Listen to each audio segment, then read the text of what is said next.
टाकले अख्खे सगळे. आता वकिलाला आम्ही मागच्या 2 आठवडे संधी दिलेली आहे आजच्या लाईव्हच्या माध्यमातून, कारण मला त्यांनी सांगितलं होतं त्या वकिलांनी, त्याला मी इथं बोलावलं होतं त्यावेळेस, मी तुमचे सगळे लाईव्ह बघतो.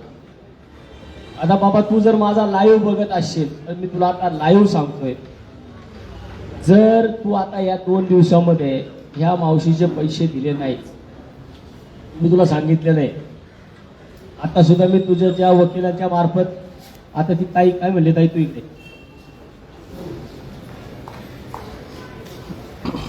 आता पैसे घेतलेत वकिलांनी आणि ह्या ताईला सांगितलं आता की तुमचा जो निर्णय असेल तो वकील असोसिएशन घेईल, वकील संघटना घेईल.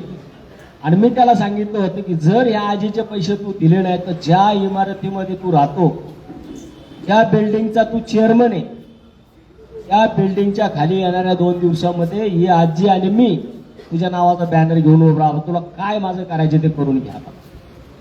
2 दिवसामध्ये तुला हे कळेल तू ज्या बिल्डिंग मध्ये राहतो तिथं तुझी किती इज्जत राहते. मी तुझं आज नाव घेत नाही, तू या गोष्टी माझ्या लाईव्ह जर बघत असशील तर तू लक्षात ठेव, तुला आता 2च दिवस देतो मी फक्त. 2 दिवसात मग तुला कुठल्या वकिलाकडे जा, काय पोलीस स्टेशनला जा, यांना धमकी दिल्या जातात, तुम्ही कुठेही जा, तुम्हाला काय करायचे ते करा. पण ते आता आमच्या दरबारात आलेत, त्यामुळे तुला आता मी सांगतो, आता तुझ्या वकील मित्राला पण मी फोन करून सांगितलंय काय सांगायचं ते. तू जिथं राहतो ना त्या बिल्डिंगचा, ज्या बिल्डिंगचा तू चेअरमन आहे त्या बिल्डिंग मध्ये राहणं, तू 2000 स्क्वेअर फुटाच्या फ्लॅटमध्ये राहतो, बरोबर ना, 2000 स्क्वेअर फुटाच्या फ्लॅटमध्ये राहतो आणि म्हाताऱ्या कोताऱ्यांना तू पैशासाठी असं फिरवतो. ज्या कोर्टामध्ये, शिवाजीनगरच्या कोर्टामध्ये तू तिथं असतो ना, त्या असोसिएशन मध्ये मी या आजीला घेऊन बसणार आहे आता तिथं जाऊन, आणि कसा तिथं तू वकिली करतो ते पण मी बघणार आहे. जर 2च दिवस देतो मी फक्त, 2 दिवसात जर नाही पैसे दिले मागच्या 2 महिन्यामध्ये बऱ्याच जणांना, म्हणजे अगदी वकील, गुन्हेगार लोकांना मला तू फोन करायला लावले. मला ही कामं करत असताना सांगतो सोपं नाहीये, कोण कोण कशा कशा प्रकारचे प्रेशर आणतात, परंतु मी कुणाचा 1 रुपयाचा मिंदा नाहीये कधी, त्यामुळे मी कुणाच्या प्रेशरला बळी पडत नाही. त्यांना कोणत्याही परिस्थितीमध्ये जर मी फक्त 2 दिवस देतोय, दुनियाभरची लोक माझ्याकडे येतात, माझ्याकडनं न्यायाची अपेक्षा करतात. मेलेल्या माणसांना सुद्धा न्याय देण्याचं काम वसंत मोरे करतोय. आणि तू जर माझ्या प्रभागामध्ये राहून, माझ्या इथं राहून जर तू या आजीला न्याय नाही दिलास, त्याच्या 2 दिवसामध्ये पैसे नाही दिले, त्याच्या होणाऱ्या पुढच्या सगळ्या परिणामांना तू स्वतः जबाबदार असेल. मी आज लाईव्ह सांगितलं मी, तर तुम्हाला म्हणलं तुमचे सगळे लाईव्ह बघतो म्हणून त्याला आता मी लाईव्ह सांगितलंय. त्यामुळे आता ते नाही पैसे दिले 2 दिवसामध्ये, आजचा जनता दरबार संपू द्या, उद्या सकाळी 11 वाजता मला फोन करा, मी उद्या तुमच्या तिथे येतो सोसायटीमध्ये. तो आलं का मागे?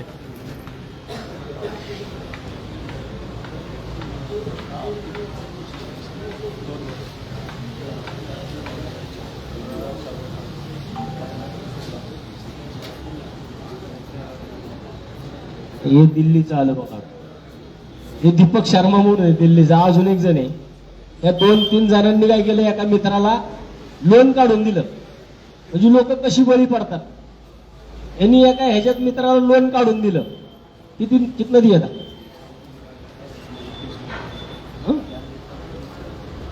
3.5 लाख रुपयाचं कर्ज काढून दिलं.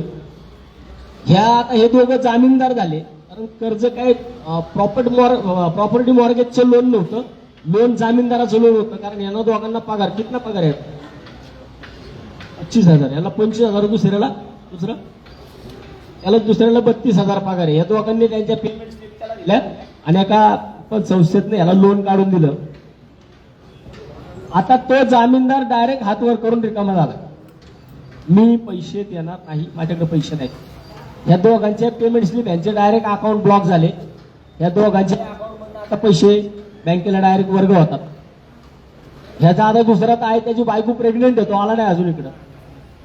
याच्या मिसेस प्रेग्नेंट आहेत आणि प्रेग्नेंट मिसेस असताना त्याचा अख्खा पगारच ब्लॉक झालाय, त्याला पैसे मिळायला तयार नाही. तो मागच्या रविवारी आमच्याकडे आला आणि या दोघांनी आम्हाला इकडे आमचं शिबिर चालू होतं. आता असा विषय सांगितल्यानंतर मी म्हणलं बाबा महत्वाचा विषय ये, तू बाबा शिबिर असलं तरी ये.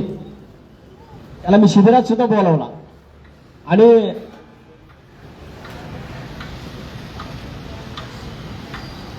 त्याला आम्ही तिथे सांगितलं की तू शिबिरात ये. शिबिरात आला, हे दोघं जर शिबिरामध्ये आले आणि जो माणूस बँकेला म्हणला, तर मी बँकेला तिथे प्रश्न विचारला की तुम्ही कर्ज कोणाला दिले, म्हणजे अमुक अमुक माणसाला दिले, मग त्याला कर्ज दिलेलं असेल तुम्ही, ह्यांना त्याच्यामध्ये सफर करण्याचं कारण नाही. कारण नाही तो म्हटला आम्हाला देतच नाही, माझ्याकडे काहीच नाहीये.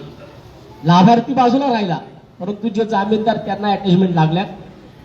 बँकेवाल्यांसंग बोललो, माझे कार्यकर्ते संबंधित व्यक्तीकडे गेले आणि जो माणूस कितने साल से नाही मिल रहा था, 2 वर्ष झालं माणूस यांना भेटत नव्हता, तो 2 तासात आम्ही त्याला शोधून आणलं. फक्त 2 तासामध्ये 2 तासामध्ये माणूस आमच्या समोर उभा होता.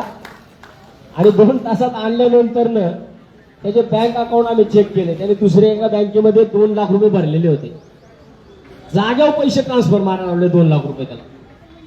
2 लाख रुपये जाग्यावर ट्रान्सफर मारले. 2,64,000 देणं बाकी होतं. त्या 64,000मधनं बँकेकडनं अजून थोडी सूट घेतली आणि आज दोघांचंही रिलॅक्सेशन करून टाकले. दोघांनाही आज दोघांवर 1 रुपयाचं कर्ज राहिलेलं नाहीये. त्याचे 2 लाख रुपये डायरेक्ट त्यांनी पोलीस कंप्लेंट केली यांच्या नावाची. माझ्या बँकेतले पैसे डायरेक्ट फ्रॉड केला आणि माझ्या बँकेतले पैसे काढून घेतले. तो पण केस मागे घ्यायला लावली. नाही तर त्याला सांगितलं होतं जिथं राहतो हे आपण पण शिकलं पाहिजे. इथे जर एखादा माणूस जर आपलं फसवत असेल ना, त्याच्या दारात बॅनर घेऊन उभं राहायचं, हातामध्ये हँडी करायचं.